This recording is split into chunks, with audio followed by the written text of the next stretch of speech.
Hello good evening friends. आज जो हम लोग टिश्यूज का जो सीरीज लेके चले थे उसमें हम लोग प्लांट टिश्यूज को खत्म कर दिए हैं और अब हम लोग स्टार्ट कर रहे हैं एनिमल टिश्यूज को। एनिमल टिश्यूज में हम लोग इसके पहले का एक वीडियो बनाया जिसमें मैंने फ्लो चार्ट को डिस्कस किया है। उसके जितने भी हमारे सिंपल टिश्यूज हैं, हमारे एनिमल टिश्यूज हैं, फिर हमारे कलेक्टिव टिश्यूज हैं, हमारा मैस्कुलर है और हमारा न्यूरॉन का जो हमारे टिश्यू कंट्रोल टिश्यूज हैं उनको हम डिस्कस किए हैं फ्लो चार्ट में। आज हम उसका एक पार्ट एपिथेलियल को डिटेल में यहाँ पे डिस्कस करने जा रहे हैं।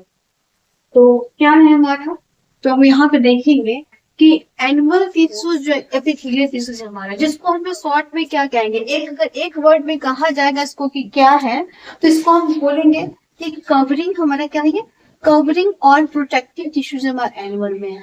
ओके, और इसके बाद जो इसके फंक्शंस को हमने देखते हैं डिटेल में। ये क्या कह रहा है, एपिथेलियम जो हमारा है ना वो कवर करता है most body organs and cavities with the body. Body कैसे है, जितने भी इंपॉर्टेंस हमारे जो ऑर्गन्स है और जो कैविटी है, चाहे और इसोफेगस का लाइनिंग हो गया, चाहे हमारा जो भी एलिवेलिस हो गया, हमारा स्टमक का लाइनिंग हो गया, तो जहां भी लाइनिंग है, जहां भी उनको एक आउटर कवरिंग की जो जरूरत होती है, चाहे हमारे स्किन हो गया, चाहे अंडरलाइन हमारा बॉडी के इनसाइड में जो हमारे ऑर्गन्स होंगे, उनका जो कवरिंग होता है, अपर लेयर जो होता है, वो किसका बना रहता है, वो भी ह्यूमन टिश्यूज का ही बना रहता है। It also forms a barrier to keep different body system separate. और क्या करता है वो, ये बॉडी सिस्टम को ना, डिफरेंट ऑर्गन्स को बॉडी सिस्टम से क्या करता है, वो अलग अलग करने का काम करता है। ओके, फिर क्या करता है, the skin, the lining and the mouth. The skin हो गया, लाइनिंग ऑफ द माउथ हो गया, लाइनिंग ऑफ ब्लड वेसल्स हो गया, lungs, alveoli, kidney, tubules, all are made of epithelial tissues का। यानी कि जो हमारे लाइन माउथ में जो हमारा स्किन होगा, स्किन का जो हमारा पार्ट है, स्किन का जो अपर हमारा स्किन का लेयर है, प्लस क्या है हमारा जो हमारा लाइनिंग ऑफ माउथ, माउथ में जो हम लोग अपर लाइनिंग, एक ऊपर में एक हमारा लेयर आता है माउथ के साइड में, वो जो अपर लाइनिंग हो गया हमारे माउथ का। लाइनिंग ऑफ ब्लड वेसल्स जो होते हैं, उन जो हमारे जैसे हमारे आर्टरीज हो गई और हमारा जितने वेसल्स आगे हमारे वेन्स हो गया, चाहे हमारे जो भी है हमारे कैपिलरीज, तो उनका जो अंदर का जो लाइनिंग होगा वो सारे किनके लाइनिंग किसका बना रहेगा, एपिथेलियल टिश्यूज का रहेगा। लंग्स एल्वियोली, जहां पर हमारे गैसेस, लंग एल्वियोली क्या होता है, जहां पे गैसेस एक्सचेंज जो हमारे टेक्स प्लेस करते हैं, तो उनके ऊपर भी एक हमारा प्रोटेक्टिव लेयर होता है। तो वहां भी क्या होता है, हमारे वो जो लाइनिंग होगा वो एपिथेलियल टिश्यूज के होंगे। हमारा किडनी ट्यूबल्स, हमारा किडनी जो है, किडनी का ट्यूबल्स होगा, उनका भी लाइनिंग में होगा। तो ये सब जगह पे हमारे एपिथेलियल टिश्यूज जो है वो पाए जाते हैं। अब इनका फीचर्स देखेंगे कि जो हमारे एपिथेलियल टिश्यूज होते हैं उनमें सेल का स्ट्रक्चर कैसा होता है, इंटरसेलुलर स्पेस क्या रहता है, उसके बारे में डिटेल में देखते हैं। तो जो हमारा उसमें जो हमारा एपिथेलियल टिश्यू जो कि हमारा कवरिंग, हमारा जो प्रोटेक्टिव टिश्यू जो कवरिंग जो हमारे टिश्यूज है, उसके सेल्स कैसे होते हैं, टाइटली पैक्ड होते हैं और फॉर्म करते कंटिन्यूअस सीट। अब जैसा कि इनका फंक्शन है, इनका फंक्शन क्या है कि प्रोटेक्ट करना फंक्शन है। अब प्रोटेक्टिंग कोई भी लेयर होगा तो उसमें गैप होगा, तो प्रोटेक्ट कैसे करेगा, नहीं कर सकता है वो। तो वही बता रहा है कि इसमें कहीं भी जो है आपको एक कंटिन्यूअस सीट होगा, क्या होगा, टाइटली पैक्ड होंगे हम लोग, बिल्कुल टाइटली पैक्ड होंगे, तभी तो वो प्रोटेक्ट करेंगे ना। अगर कोई हमारा सिट है, हमको किसी चीज से प्रोटेक्ट करना, कहीं लगाते हैं हम दरवाजे वगैरह कुछ भी, ताकि उसमें मान लीजिए गैपिंग रहेगा तो फिर कैसे प्रोटेक्ट करेगा वो। तो ये आपको प्रोटेक्टिंग का काम करते हैं, इसीलिए कंटिन्यूअस होते हैं। They have only small amount of cementing material between them and almost no intercellular space. और इनके सीमेंटिंग जिनको जोड़ने का काम करते हैं, वो सीमेंटिंग मटेरियल भी इनके अंदर में क्या होते हैं, बहुत कम, क्योंकि थिन लेयर होते हैं। इनका क्या एकदम थिन होगा, सॉफ्टनेस इनकी बनी रहनी चाहिए, इनके परमिएबिलिटी बनी रहनी चाहिए, अगर सीमेंटिंग हो जाएगी। जैसा कि हम लोग देखे थे, आपको कॉर्क वगैरह में देखे थे कि सीमेंटिंग मटेरियल ज्यादा सिविलियन वगैरह पाया जाता है, तो क्या वो हार्ड हो जाता है, स्टिफ हो जाएगा। खैर वो तो प्लांट टिश्यू में सिविलियन की बात हो रही है, लेकिन कहीं भी सीमेंटिंग मटेरियल ज्यादा हो जाएगा तो स्टिफ कर देगा, फिर परमिएबिलिटी को क्या करेगा, अफेक्ट कर देगा। तो परमिएबिलिटी तो अफेक्ट नहीं होनी चाहिए किसी कीमत पर। तो इसलिए क्या है यहाँ पर, they have only small amount of cementing material between them and almost no intercellular space. उनके बीच जो होता है इंटरसेलुलर स्पेस बिल्कुल नहीं होता है। आगे उसको देखेंगे, ऑब्वियसली एनीथिंग एंटरिंग और living the body must cross at least one layer of epithelium.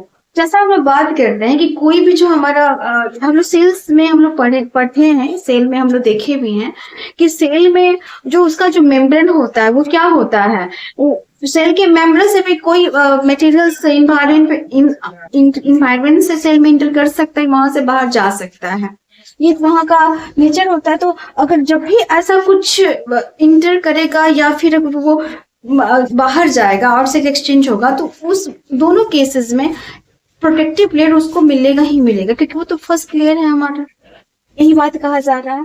As a result permeability of the cells of various epithelial play an important role in regulating the exchange of materials between the body and the external environment and also between different parts of the body organ। तो हमारा body organs में भी हमारा exchange चल रहा होता है organ से। अगर हम लोग एब्जॉर्प्शन की बात करें, जो स्मॉल इंटेस्टाइन में जो एब्जॉर्प्शन हमारा होता है डाइजेशन के बाद, जो हमारा जब एब्जॉर्प्शन हमारा हो रहा होता है आंतों के द्वारा हमारा स्मॉल इंटेस्टाइन में, तो जो लाइनिंग में जो हमारा जो भी हमारा डाइजेशन के न्यूट्रिएंट होंगे जो बाहर निकलेंगे वहां से, तो वो जब निकलेंगे वहां से, तो उनको भी क्या, वहां का पहला जो लाइनिंग होगा, इनसाइड का भी लाइनिंग होगा, बाहर का भी जो लाइनिंग होगा, वो दोनों किसका रहेगा, एपिथेलियल टिश्यूज के रहेंगे।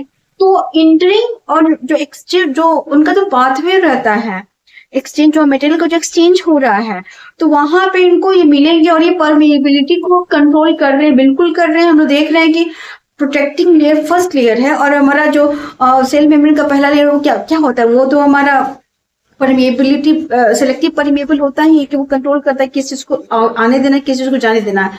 तो ये हमारा फर्स्ट लेयर ही है, तो ये परमेबिलिटी को कंट्रोल करेंगे ही करेंगे, तो इसमें कोई कंफ्यूज नहीं होना है। Regardless, all type of epithelium is usually separated from the underlying tissues by the extracellular fibrous basement। ये समझने वाली चीज है कि अगर स्टेटमेंट वाइज दे देगा तो थोड़ा कंफ्यूजन क्रिएट कर सकता है। क्या कह रहा है ना कि एपिथेलियम जो हमारा रिगार्डलेस ऑल दैट है, कोई भी टाइप का हमारा एपिथेलियम टिश्यू जो हमारे वो जो है ना वो सेपरेट होता है अंडरलाइंग टिश्यू, यानी कि जब हम देखेंगे तो एपिथेलियम टिश्यूज के नीचे में बिहाइंड इसके कनेक्टिव टिश्यूज होते हैं, लेकिन कनेक्टिव टिश्यूज से क्या ये डायरेक्ट कांटेक्ट में नहीं रहेंगे, वो सेपरेट होंगे, बीच में एक लेयर आ जाएगा। जैसे यहाँ पे एपिथेलियम में यहाँ पे हमारा आपको कनेक्टिव टिश्यूज है, तो बीच में एक लेयर आएगा, वही लेयर हमारा क्या होगा, extra cellular fibrous basement membrane का होगा हमारा, वो जो दोनों को सेपरेट करेगा। तो ये चीज यहाँ पे कही जा रही है। तो टाइप्स ऑफ एपिथेलियम, पहले हमारा एक्वास्मस हम लोग देखेंगे एपिथेलियम होता है, जिसको स्केल ऑफ स्किन, जो हम लोग इसका फिगर आगे की इसी में मैं बताऊंगी, अभी थोड़ा इरेज करके मैं दिखाऊंगी उसको। ओह सॉरी वहां पे आप लोग को दिक्कत होगा ना। हाँ चलिए हम यहाँ पे देखते हैं।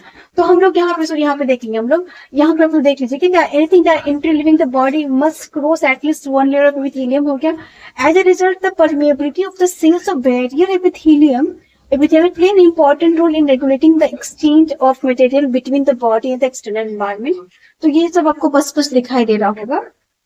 रिगार्डलेस ऑल टाइप, ये भी लोग देख चुके हैं, एक्स्ट्रा सेलुलर फाइब्रस हमारा बेसमेंट मेम्ब्रेन होता है। हम लोग एक्वास्मस एपिथेलियम में थे, हम लोग जो क्या स्केल ऑफ स्किन होता है हमारा, तो स्किन का स्केल की बात हो रही है कि जो हमारा होता है ना, वो अपर हमारा स्केल होता है, वो जैसे कि फीसेस का जो हम लोग कहते हैं ना निकाला जाता है जो खाने से पहले इसको छील करके, तो उसी टाइप का हमारा इसका स्ट्रक्चर होता है। ये आगे के हम उसमें बना के दिखाऊंगे आपको।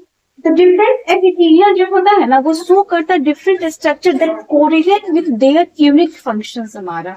तो डिफरेंट एपिथेलिया जो होता है ना, वो हमारा डिफरेंट हमारा स्ट्रक्चर शो करेंगे। तो हम लोग पहले भी इस बात के स्ट्रक्चर के बारे में मैंने पहले वीडियो में आपको डिस्कस किया है कि स्ट्रक्चर्स जो भी होता है वो कैसा बनेगा, वो as per the requirement of the functions क्या रिक्वायर करे, क्या उसका फंक्शंस होता है, उसी के आधार पर उसका स्ट्रक्चर्स होता है। तो इसके भी जो स्ट्रक्चर्स होंगे हमारे इक्वामस एपिथेलियल के, वो कैसे होंगे? उनका स्ट्रक्चर जो होगा वो उनके फंक्शन के आधार पे अलग अलग होगी। जैसे कि हमारा इक्वामस कैसा होगा, ये हमारा फ्लैट काइंड ऑफ एपिथेलियम है हमारा। क्यों फ्लैट काइंड एपिथेलियम हमारा? क्योंकि ये कहाँ पे पाए जाते हैं? ये पाए जाते हैं सेल लाइनिंग ऑफ ब्लड में पाए जाते हैं, वेसल्स में, लंग्स एल्वियोली में, जहां पे क्या होता है, ट्रांसपोर्टेशन ऑफ सब्सटेंस ऑकर होता है सेल की परमेबल सरफेस के द्वारा। तो इसीलिए वो क्या होता है, फ्लैट काइंड ऑफ हमारे एपिथेलियम होते हैं। तो इक्वामस जो होता है वो फ्लैट काइंड का होता है, क्योंकि इसका प्रेजेंस कहाँ होता है? इक्वामस वो स्पेशल, अगर हम यहाँ पे तो पूरा फंक्शन हम देखे थे, लेकिन जो एक्चुअली हमारा जो इसमें भी जो हमारा एपिथेलियल का जो टाइप्स होगा, जो टाइप्स हमारे सेल लाइनिंग ब्लड का वेसल से पाया जाएगा, लंग एल्वियोली का जो कवरिंग करेगा, वो क्या होगा, हमारा इक्वामस एपिथेलियल होगा हमारा। तो इक्वामस एपिथेलियल होगा और वो वहां पे पाया जाएगा। और किस टाइप का होगा? हमारा फ्लैट काइंड ऑफ एपिथेलियम हमारा होगा। ओके, फिर हम लोग मिलते हैं नेक्स्ट वीडियो में। तब तक के लिए अपना पढ़ाई कर, इसी पार्ट को मैं नेक्स्ट वीडियो में, वीडियो बहुत लंबी हो जाएगी ना, तो इक्वामस जो है यहीं से हम लोग नेक्स्ट वीडियो में हम लोग आगे डिस्कस कर लेंगे। 1-2 दिन में इसको अपलोड कर दूंगी। तब तक अपनी पढ़ाई, क्योंकि लंबी वीडियो आने के बाद आप लोग भी नहीं देख पाएंगे, तो ठीक है, हम लोग इसी को हम लोग आगे की वीडियोस में कंटिन्यू करेंगे। ओके, और अपनी पढ़ाई के टेम्परामेंट को बना के रखिए और पढ़ते रहिए। ओके, ठीक है, बाय।